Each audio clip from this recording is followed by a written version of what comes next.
ఏమైంది పోయింది? అయ్యా ఎటు పోయావు? అరే అత్తలేదేంది? ఎటు పోయావు?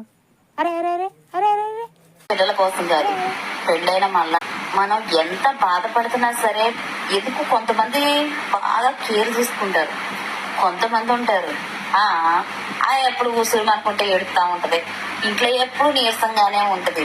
దేనికుంటుంది నీరసంగా? తిని ఉండలేక నీరసంగా ఉంటున్నారా? చాలా మంది ఆడపిల్లలకి పెళ్లిళ్ళు అయ్యి పిల్లలు పుట్టిన తర్వాత ఆపరేషన్స్ అవుతాయి. ఆపరేషన్స్ అయినా నార్మల్ డెలివరీ అయినా బిడ్డలు పుట్టిన తర్వాత మరో జన్మ ఎత్తినట్టే ఒళ్ళంతా హోనం అయిపోయి చాలా నీరసపడిపోతూ ఉంటారు. చాలా మంది చాలా నీరసంగా ఉంటారు. డేట్స్ టైంలో కానీ మామూలుగానైనా సరే బ్యాక్ పెయిన్ రావడం కానీ, కొంచెం ఎక్కువ పని చేసిన అలసట రావడం కానీ ఇవన్నీ కామన్ గా ఉంటాయి.